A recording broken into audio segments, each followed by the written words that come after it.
구약성경 사무엘하 19장 1절부터 8절 말씀입니다. 다 찾으셨으면 한 목소리로 읽겠습니다. 시작. 어떤 사람이 요압에게 아뢰되 왕이 압살롬을 위하여 울며 슬퍼하나이다 하니 왕이 그 아들들을 위하여 슬퍼한다 하니 그날의 백성에게 들으면 그날의 승리가 모든 백성에게 슬픔이 된지라.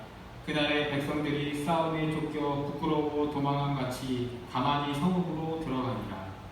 왕이 그 얼굴을 가리고 큰 소리로 부르되 내 아들 압살롬아 압살롬아 내 아들아 내 아들아 하니 요압이 집에 들어가서 왕께 말씀드리되 왕께서 오늘 왕의 생명과 왕의 자녀의 생명과 처첩과 비빈들의 생명을 구한 모든 부하들의 얼굴을 부끄럽게 하시니 이는 왕께서 미워하는 자는 사랑하시며 사랑하는 자는 미워하시고 오늘 지휘관들과 부하들을 멸시하심을 나타내시니라. 오늘 내가 깨달았으니 만일 압살롬이 살고 오늘 우리가 다 죽었다면 왕이 마땅히 여기실 뻔하였나이다. 이제 곧 일어나 나아가 왕의 부하들의 마음을 위로하여 말씀하옵소서. 내가 여호와를 두고 맹세하옵나니 왕이 만일 나가지 아니하시면 오늘 밤에 한 사람도 왕과 함께 머물지 아니할지라. 그리하면 그 화가 왕이 젊었을 때부터 지금까지 당하신 모든 화보다 더욱 심하리니 하니 왕이 일어나 성문에 앉음에 어떤 사람이 모든 백성에게 말하되 왕이 문 앞에 앉아 계신다 하니 모든 백성이 왕 앞으로 나오니라. 이스라엘은 이미 각기 장막으로 도망하였더라. 아멘. 기도하시겠습니다. 사랑과 은혜가 많으신 하나님 아버지, 우리가 세상의 슬픔과 세상의 공박 가운데 슬픈 마음을 가지고 주님 앞에 나왔습니다. 그럼에도 불구하고 우리가 주님 앞에 서며 주님이 주신 우리의 기쁨을 돌아볼 수 있는 이 시간 되게 주님 도와주시옵시고 세상의 슬픔은 세상에게 맡기며 우리 주님 앞에 예배 나와서 주님 앞에 큰 힘을 얻고 나가야 된다는 것을 오늘 사무엘하 19장 1절부터 8절의 말씀을 통하여서 깨닫고 돌아가는 시간 될 수 있게 주님 지켜보아주시고 인도하여 주시옵소서. 주님 함께 주 믿사옵고 이 모든 말씀 우리 주 예수 그리스도의 이름으로 기도드리옵나이다. 아멘. 오늘 성경 말씀의 배경은 다윗이 그 아들 압살롬의 반란으로 인해서 멀리 피난하였다가 그 반란을 진압하고 나서 다시 돌아오는 그 장면에 일어나는 것입니다. 그는 아들의 반란을 맞았고요. 그 다음에 그 아들 압살롬의 패륜적인 행동을 또 한 번 당하게 됩니다. 그리고 마지막에는 자신의 사촌이었던 요압으로 인하여서 아들이 죽게 되는 그러한 죽음을 맞게 됩니다. 이러한 가운데 그는 그의 인생을 돌아보지 않을 수 없었을 것입니다. 그런데 이 인생을 돌아보는 가운데 돌아가는 것에서 너무 나아가서 자기 연민에 파묻혀서 그 후에 모든 판단을 잘못하는 실수를 저지르는 다윗의 모습을 보게 됩니다. 물론 부모로서의 다윗, 필부로서의 다윗이라면은 맞는 행동이었지만 제왕으로서 프로페셔널 해야 할 그 다윗에게는 치명적인 실수였다는 것을 오늘 우리는 말씀을 통해서 보게 됩니다. 그 첫 번째 실수는요, 자신에게 매몰차게 대하였고 자신에게 올바른 말을 하였던 요압에 대한 실수였습니다.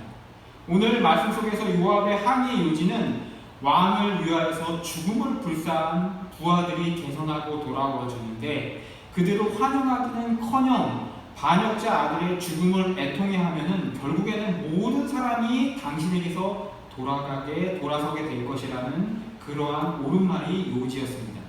그런데 다윗은 그의 말을 듣는 척하면서 그에 대한 앙심을 품고 반역자 압살롬의 군대 장관이었던 아마샤를 요압 대신하여서 요압의 자리, 군단장의 자리에 맡겨버리는 그러한 오류를 범하게 됩니다.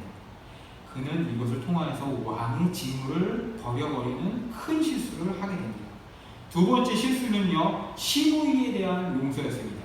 시므이는 사울의 측근이었고 그로 인하여서 다윗이 압살롬에게 쫓길 때 그 원망, 그 다음에 그 고소함에서 다윗에게 돌을 던지면서 비루한 자여 하면서 다윗에게 돌팔매질을 하고 그를 비웃었던 자였습니다.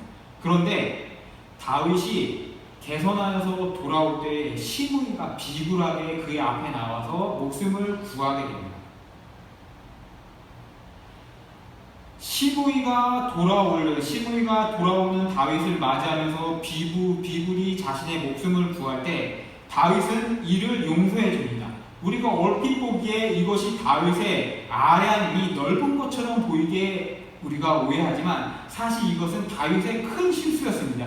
이것은 다윗의 아량의 문제를 보여주는 것이 아니라요, 기름 부으신 하나님의 권위에 도전하였던 시므이를 용서해주는 다윗의 큰 실수였다는 것이었습니다. 기름 부음 받은 자로서의 권위를 지켜야 했던 다윗이 그 직무를 버렸다라는 것이, 사울이 기름 부음 받았기 때문에 사울의 목숨을 귀중히 여겼던 다윗이 지금 이 자리에서는 시므이를 용서해주는 그러한 큰 실수를 저지르게 되었다는 것이, 그것이 다윗의 두 번째 실수였습니다. 세 번째는 무비보셋에 대한 실수였습니다. 다윗의 망명기 동안 사울의 손자였고 사울의 마지막 혈육이었던 무비보셋, 다윗의 상에서 같이 밥을 먹던 무비보셋이 그 무비보셋의 종이었던 시바에게 모함을 받아서 무비보셋이 다윗 왕이 쫓겨감으로 인해서 기뻐하고 즐거워한다는 그러한 이야기를 듣게 됩니다. 물론 사람이라면 그것에 앙심을 품을 수 있습니다. 그런데 다윗은 돌아오는 길에 그 자초지정을 들으려고 하지 않았고요, 그의 신원을 들으려 하지 않았습니다. 오늘 성경 말씀을 보게 되면 무비보셋은 다윗이 쫓겨간 이후부터 금식하면서 울며 불며 다윗을 오매불망 기다렸다라고 분명히 성경에 기록되어 있는 것을 성경의 독자들은 보게 된다는 거죠. 결국 다윗은 무비보셋의 신원을 들으려고 하지 않았고 그것이 귀찮아서 모함자 그의 종 시바에게 재산의 절반을 갈라주라고 명령을 하게 됩니다. 결국 왕의 직무로서의 재판장, 최종적으로 재판장으로서의 왕의 직무를 완전히 저버리는 일들을 하게 된 것이라는 것입니다. 다윗이 원래 이런 사람이었습니까? 아니에요. 그가 위대함은 그의 사람 됨됨이가 아니었어요. 우리가 다윗의 스토리, 다윗의 이야기에서 보아야 될 것은, 주목해야 될 주제는 무엇이냐면요, 이 질그릇, 그 다윗이라는 질그릇 속에 하나님이 무엇을 담아 쓰시는지 그 놀라운 내용물이 있기 때문에 우리가 그 다윗을 주목하여서 보게 되고 다윗을 구약 속에서 주목하여 본다는 것이에요.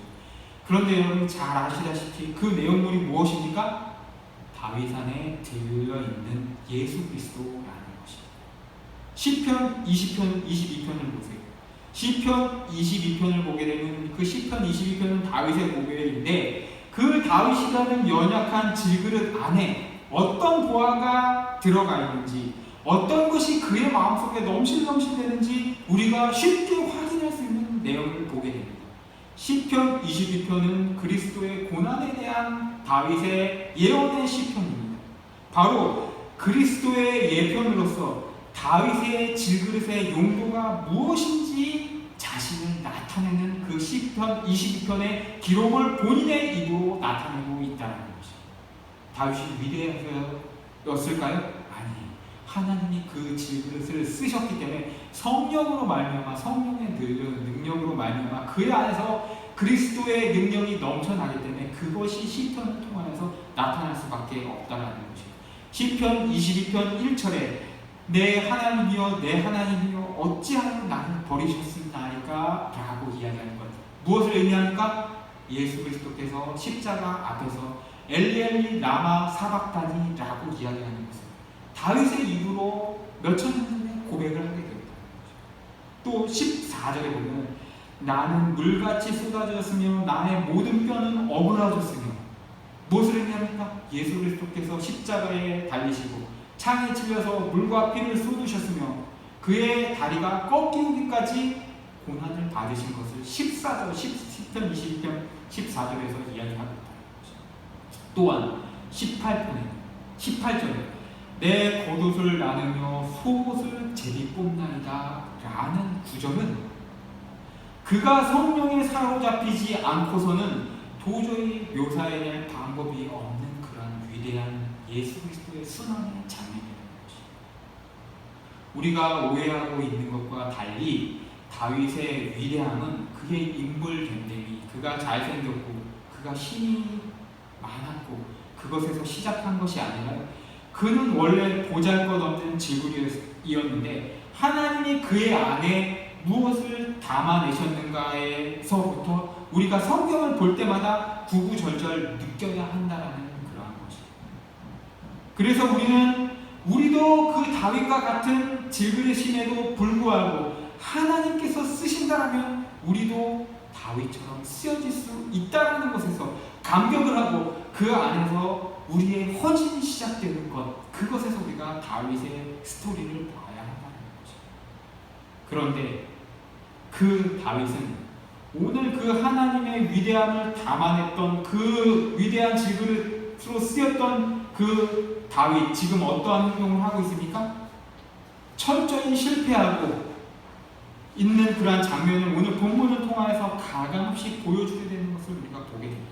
왜 그럴까요? 사람의 한계였어요. 자신의 아들로 인한 정신적인 충격으로 말미암아서요, 하나님을 찾지 못하였고 하나님으로부터 멀어졌고 하나님 앞에 탄식으로 나아갔지만 하나님의 음성으로부터 멀어졌던 그러한 인간으로서의 한계에서 도달한 봉착한 그런 문제였다라는 것입니다. 인간에게는 누구나 실패와 시련과 좌절이 없을 수 없어요. 그 과정에서 자기 자신을 돌아보게 되고요, 혹은 극복하지 못할 것 같은 그 짓누르는 상황으로 인하여서 자기 연민에 빠져서 허우적거리는 것은 당연한 일이에요. 그것은 다윗일지언정 그것을 피하지 못하고 우리도 역시 피하지 못한다는 것입니다.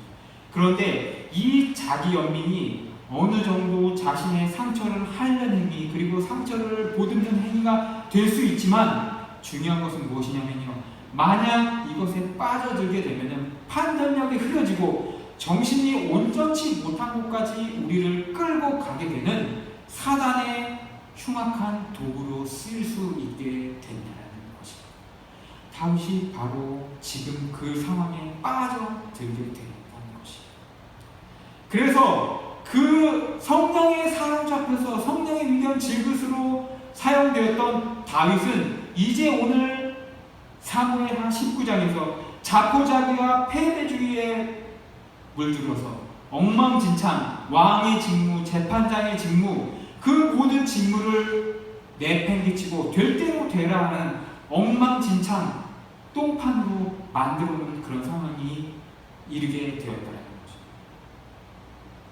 첫 번째로 다윗의 실수 중에 중요한 것은 뭐냐면요, 성령에 사로잡힌 다윗은 사무엘의 기름 부음에도 그 기름 부음을 인정하면서 자신도 언약의 대리자로서의 직무를 감당해야 할 그릇으로서의 자각을 하고 그 역할을 잘 담당했던 사람이었지만 이제 이 자리에 아들을 잃고 그 안에서 엉망진창인 상황에서 어떤 자기 연민에 빼앗기게 되면요, 자신이 언약의 머리로서 언약의 대표자로서의 그 직무를 잊게 되고 자기 아들 압살롬이 언약의 파괴자로서 자신을 대적하였다라는 그 생각을 하지 못하게 되었다라는 것이. 그래서 인간적인 연민에 빠져들게 돼서 어떻게 울게 됩니까? 내 아들 압살롬아, 내가 죽지 않는 것이 좋았겠다라고 슬피 울는 것으로 끝나는 것이 아니라 언약의 머리로서 그리스도의 대리자로서의 자기 자신의 신분을 잊게 되었다는 것입니다. 그리스도의 예표로서의 그 귀중한 보배보다 인간적인 여민으로서의 훌륭한 용모로서의 아들을 잊어버린 것, 그것에 대한 자기 연민적 사랑에 사로잡혀서 결국 모든 일들을 그르치게 되는 실마리를 제공하게 되었다는 거죠. 이 안에 사단이 교묘하게 틈타게 되었다는 거죠. 둘째로, 그가 성령에 사로잡혔을 때는 의식적인 것이거나 무의식적인 거나 그리스도의 모형으로서에 대한 자각, 그리고 그 모습을 드러나게 되었지만 아까 읽었던 시편 22편처럼 자신 안에서 넘쳐나는 그 그리스도의 예편을 술술 깨어나는 거미 똥구멍처럼 이렇게 술술 내뱉게 되었지만 오늘 사무엘하 19장 통해서 자기 연민에 사로잡힌 그 순간 그는 그 그리스도에 대한 소망을 거의 있는 지경까지 가게 되었다는 거죠. 결국 이 다윗은 어떻게 되게 되냐면요, 아들의 반란을 진압한 지 얼마 되지 않아서 유다지파 세바의 반란을 다시 맞이하게 되었고요, 그 나라가 다시 한번 전란에 휩싸이는 그러한 상황에서 하나님 앞에 회초리를 한 대 더 맞고 나서야 다시 정신을 차리게 되는 그런 상황으로까지 가게 된다는 것이, 인간이 이렇게 약하다는 것이. 여기서 이 다윗의 이야기의 포인트는 무엇이냐면요, 인간의 한계예요. 모든 인간의 한계성은 어느 날인가 그 내용물이신 그 다윗의 다윗의 자손이신 예수 그리스도가 임함으로만 아니고서는 해결될 수 없다는 것을 우리에게 교훈하고 보여주고 있다는 것이에요. 다윗이 아무리 위대할지라도 그 안에 예수 그리스도를 담아 놓았을지라고 하더라도 그는 연약한 질그릇이며 그 연약한 질그릇이 하나님을 믿고 하나님과 교제하지 않으며 하나님 앞에 기도하지 않을 때 어떻게 철저하게 깨져가는지에 대해서 오늘 사무엘하 19장은 이야기를 하고 있다는 것입니다. 누가복음 22장 42절을 보십시다. 누가복음 22장 42절에서는요, 예수 그리스도께서 십자가를 앞두고 겟세마네 동산에서 피를 토하는 심정으로 기도하시는 그러한 내용입니다. 다윗이 그 아들 압살롬이 죽고 나서 그 앞에서 피를 토하는 심정과 마찬가지로 예수 그리스도도 자신의 피를 토하는 심정, 자신의 죽음을 앞두고 피를 토하는 심정 가운데서 기도하시는 가운데 예수 그리스도는 어떠한 모습으로 우리에게 본을 보이셨냐는 거죠. 41절에서 예수 그리스도께서 뭐라고 이야기하십니까? 아버지여, 만일 이것이 아버지의 뜻이거든 이 잔을 내게서 옮겨 주시옵소서. 그러나 내 원대로 마옵시고 아버지의 원대로 되기를 원하옵나이다 라고 진술하시는 것을 보게 됩니다. 오직 여호와의 소명을 따라 인생을 살아가는 그 표본을, 그 예표를, 그 기본을 예수 그리스도께서 우리에게 보여주셨다는 것입니다. 사랑하는 성도 여러분, 우리가 죄악된 인생을 살아가면서 정죄나 모략 가운데 어쩔 수 없이 서로를 헐뜯고 서로를 힘들게 하며 서로를 구렁텅이에 빠뜨릴 수밖에 없는 것은 숙명이에요. 그 과정에서 누구나 실패를 겪을 수밖에 없어요. 기도를 많이 한다라고 해서 실패를 받을 것을 안 받고 그런 것은 없어요. 그런데 중요한 것은 무엇이냐면요, 우리가 욥의 이야기에서 보듯이 하나님이 우리를 운명의 노릇판 속에 던져버린 것이 아니라요, 끝까지 우리를 돌아보시고 우리의 실패 안에서 회복할 것을 믿고 돌아보고 계시며 힘을 주시고 계시다는 사실입니다. 사랑하는 성도 여러분, 여러분의 삶 속에서 시험의 낙방, 퇴직, 실직, 그리고 투자의 실패, 폐업, 이혼, 자녀의 죽음 등등 삶 자체가 어딘가에 놓여져 있는 마귀의 덫으로 빠질 수밖에 없는 그러한 한계에 봉착하지 않으십니까? 이 모든 고난 가운데 이 고난을 하나님이 주신 거라고 생각하면서 하나님 앞에 맞대거리 하는 것이 아니라 하나님 앞에 기도로 나아가실 수 있는 여러분이 되셨으면 좋겠어요. 그것에 올무를 놓고 있는 사단의 결박을 끊기 위하여서 사단을 대적하는 것이 아니라 하나님을 바라보면서 하나님이 주시는 그 평안을 구하는 우리 성도님 여러분 되시길 바랍니다. 그 가운데서 힘을 얻고 하나님이 회복한 이후에 주시는 그 평안을 얻고 나아가는 삶을 살기를 여러분한테 주님의 이름으로 축원합니다. 그런데 우리는 이 절망의 늪에서 빠져서 호적거리다가 그 늪의 물에 빠져서 그 지레 질겁하면서 그 물을 다 마셔버리고 지레 죽는 지경까지 가지 않는 것을 다윗의 이야기를 통하여서 보게 된다는 것입니다. 능력 많으신 우리 아버지 하나님을 이럴 때 기억하시기 바라요. 그리고 그분이 던지신 구원의 밧줄을 돌아보시기 바라요. 여러분이 힘들고 어려울 때는 실패하여 허우적거릴 때 하나님께서는 항상 밧줄을 던지시고 잡아라 잡아라 라고 이야기하시는데 빠져드는 그 늪 속에 지레 질퍽하여서 더 발버둥 치다가 더 깊숙이 빠져들지 않는지 돌아보시길 바라요. 본질에 집중하시기 바라요. 하나님이 주신 그 밧줄을 돌아보시기 바라요. 하나님만 붙드시면 여러분 그 구렁텅이로부터 충분히 다시 빠져나올 수 있습니다. 우리가 신경 쓸 것은 무엇이냐면요, 그 과정 속에서 주저앉았다가 우리가 가뿐히 일어날 것이냐, 아니면 오늘 사무엘하 19장에 나온 다윗처럼 토하고 발광하고 그리고 결국에는 기절하여서 실려갔다가 응급실에서 일어나는, 그리고 나중에 수습하기 어려운 그 상황까지 가게 되느냐, 그러한 바닥이 밑바닥이 다 드러나는 그러한 실력을 다 보여주는 그 상태까지 가게 되느냐, 그것을 우리가 두려워하는 우리의 모습이 되잖아요. 다윗과 같이 주저앉아 있는 그 가운데 자기 파괴적인 연민과 자기 학대를 버리시기를 바라요. 하나님을 바라보면서 하나님이 주시는 그 손길을 바라보시기를 주님의 이름으로 축복합니다. 우리 한국교회가 지금 어디쯤 와 있는지 누구도 알 수 없어요. 누구는 박해를 이야기들을 하기도 합니다. 누구는 이성을 잃고 날뛰는 사이비와 방불하다라고 자책하기도 합니다. 우리가 이렇게 3주를 비대면으로서 혼자 예배를 드리면서 보이지 않는 미래로 인하여서, 그리고 보이지 않는 우리 그 교회의 공동체의 미래로 인하여서 여러분과 저 사이에 많은 자책과 많은 고민과 많은 한숨 속에 빠져 있는 것을 충분히 이해하고 보게 됩니다.